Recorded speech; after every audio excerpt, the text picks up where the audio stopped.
kulanti wacan dhammaan daawadayaal ku soo dhawaada barnaamijkeennii maanta iyo maalinlaha jubba oo aad maalin walba naga daawan kartaan barta aanu baraha bulshada ku leenahay sida YouTube-ka iyo Facebook-ka.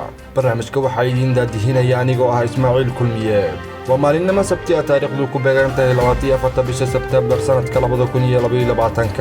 barnaamijka qodobada aan idinkugu hayo waxaa ka mid ah dowladda Masar oo ku dhow saldhig military inay ka hesho Soomaaliya. xaguu maraya howlgalka ciidanka xoogga dalka iyo maleeshiyada macbuusleyda ka wadan koonfurta Soomaaliya.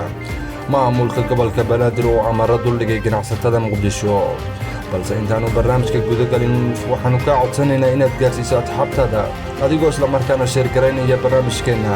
subscribe gambaleelkana furo si uusan ku dhaafin barnaamijyadeena.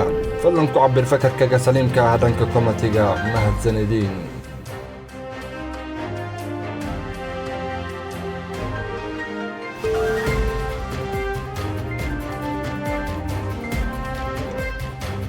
ku bilownay dowladda Masar ayaa baadigoob ugu jirta sidii ay saldhig ciidan oo bad ah ugu yeelan lahaayeen mandaqada geeska Afrika xilli ay xiisad qatarteeda leh kala dhaxayso dowladda Ethiopia oo ay isku hayaan saami qaybsiga webiga biyaha Nile iyo dhismaha biyo xiranka Ethiopia ee Greed.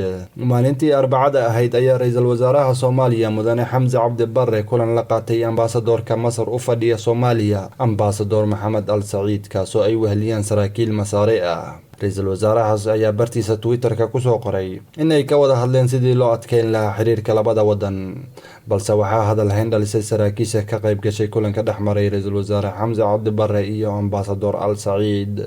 Geopolitical Futures oo ah hay'ad wax ka qorta siyaasadda caalamka ee xarunteedu tahay dalka Mareykanka ayaa warbixin ay ka qortay ciwaankeeduna yahay Masar oo doonaysa in saldhig military ku yeelato Soomaaliya ama Eritrea ka qortay xiisada u dhaxaysa Masar iyo Ethiopia. warbixinta ayaa sidoo kale sheegtay in wafdi ka socday dalka Masar ay tageen Hargeysa. warar aan la xaqiijin ayaa sheegaya in dowladda Masar doonaysa in ay heshiis hoos ah la saxiixato dowladda dhexe iyadoo isla markaana loo ekeysinayo in Somaliland tahay kuwa heshiiska galay.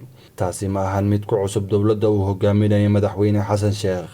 waxaa horey loogu eedeeyay inuu heshiis la galay DP World si ay u maamulaan dekada Barbara, taasoo dowladda uu hogaaminayo madaxweyne Farmaajo ka mamnuucay DP World in ay ka shaqeyso gabi ahaanba Soomaaliya, ayagoo isla markaana ku andacoonayay in heshiiska dhexmaray Somaliland iyo DP World uusan soo marin dowladda dhexe. balse taa waxaa beeniyay gudoomiyaha hay'adda DP World Sultan Ahmed bin Sulaiman oo sheegay in dowladdii uu hogaaminayo madaxweynaha hadda xilka haya uu heshiiska saxiixay. ragga u dhundoloola dhanka siyaasadda geeska Afrika ayaa ka digay in Soomaaliya dhexda ka gasho proxy war aan Soomaaliya haba yaraatee waxdana uga jirin. waa hagaag waxaa si xawli ah u socda howlgallada ka dhanka ah kooxda Al-Shabaab kaasoo iska kaashanayaan ciidanka xoogga dalka iyo shacabka ka gadooday baadda kooxda Al-Shabaab ku hayaan deegaanadooda. taliyaha ciidanka xoogga dalka General Odowa oo ay weheliyaan taliyaha ciidanka lugta General Biixi iyo wasiirka gaashaandhigga ayaa gaaray goobaha ay dagaaladu ka socdaan.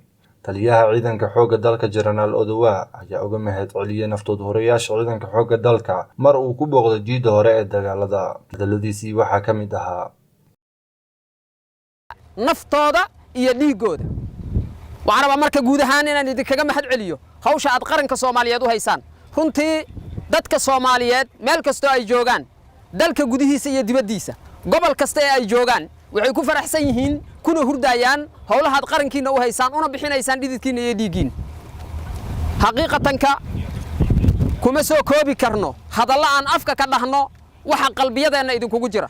wanaaga iyo qiimaha aad ku leedihiin qalbiyadeena iyo maskaxdeena, wanaaga aad ku leedihiin qalbiyada madaxda Soomaaliyeed, wanaaga aad ku leedihiin dhammaan qalbiyada bulshada Soomaaliyeed. waxaad ogaataan nimanka argagixisada ah ee dhiigmiiratada ah ee go'aankoodu yahay baabi'inta iyo laynta dabargoynta dadka Soomaaliyeed, boobka iyo dhaca ay ku hayaan hantidooda, banaysashada dhiigooda iyo maalkooda, in aanay haysan gacan aan adinka ahayn oo ka dulqaadaysa. midka aad ka soo dulqaadeen waa ku faraxsan inaad ka soo dulqaadeen. mid ka dhimanna wuxuu idinka sugayaa inaad ku dulqaadaan. mana dareemi doonaan wax xurriyad ah iyo wax nolol ah inta ay dul saaran yihiin nimanka argagixisada ah. waxaan rabaa runtii mar labaad iyo mar saddexaad oo halkan aan maanta idinkugu nimiday aniga iyo wasiirka gaashaandhigaba iyo guud ahaan saraakiisha qiimaha badan ee nala socota inaan idin dhahno waad mahadsantihiin sababtoo ah qofka baneestay inuu dilo walaalkii inuu dilo aabihiis inuu dilo hooyadiis inuu dilo walaashiis qofka baneestay ma dhihi karnaa aqliyad bini'aadinimo ku jirta ma dhihi karnaa ma dhihi karno laakiin waxaan isleeyahay dabcan xanuunka ay arkeen awgiis kuwa duurka ku dhuumaalaysanaya ee hawdka ku jira waxaan leenahay isu soo dhiiba ciidamada qaranka isu soo dhiiba ciidamada qaranka ma jiro joys kale aad haysataan oo aan ka ahayn inaad bulshada dib ugu soo laabataan danuubtii iyo dembiyadii aad ka gasheenna aad mar kale ka codsataan bulshada Soomaaliyeed inay idin cafiyaan haddii aan dhanka kale maamulka gobolka Banaadir ayaa amar dul saaray ganacsatada Muqdisho kuwaas oo u hoggaansama awaamirta kooxda Al-Shabaab gudoomiyaha gobolka Banaadir ahna duqa magaalada Muqdisho ayaa mar uu la hadlayay warbaahinta gudaha sheegay inay la wareegi doonaan meheradiisa ganacsadihii lagu helay inuu u hoggaansamay awaamirta Al-Shabaab waliba waxa uu kaloo sheegay in ay baaritaan ku hayaan ganacsatada bixisa lacagta zakawaadka loogu yeero taasoo ay Al-Shabaab ka qaataan ganacsatada reer Muqdisho gudoomiyaha ayaa sheegay in Al-Shabaab aysan ka talin Muqdisho maamulkiisana uusan aqbali doonin cid walba oo u hoggaansata awaamirta ururka Al-Shabaab hadalka gudoomiyaha wuxuu yimid xilli la sheegayo in xarumo ganacsi oo ku yaala magaalada Muqdisho ay u xiran yihiin amare ka yimid kooxda Al-Shabaab ugu dambeyntii madaxweynaha dowlad goboleedka Puntland ayaa sameeyay isku shaandheyn xagga wasiirada cusub ee ka soo muuqday isku shaandheyntaasi waxaa ka mid ah Cabdi Faarax Juxa kaasoo loo magacaabay wasiirka arrimaha gudaha iyo arrimaha federaalka Juxa oo ah siyaasi aan la gaban hadaladiisa ayaa horey ugu taliyay Puntland inay qaadato nuclear option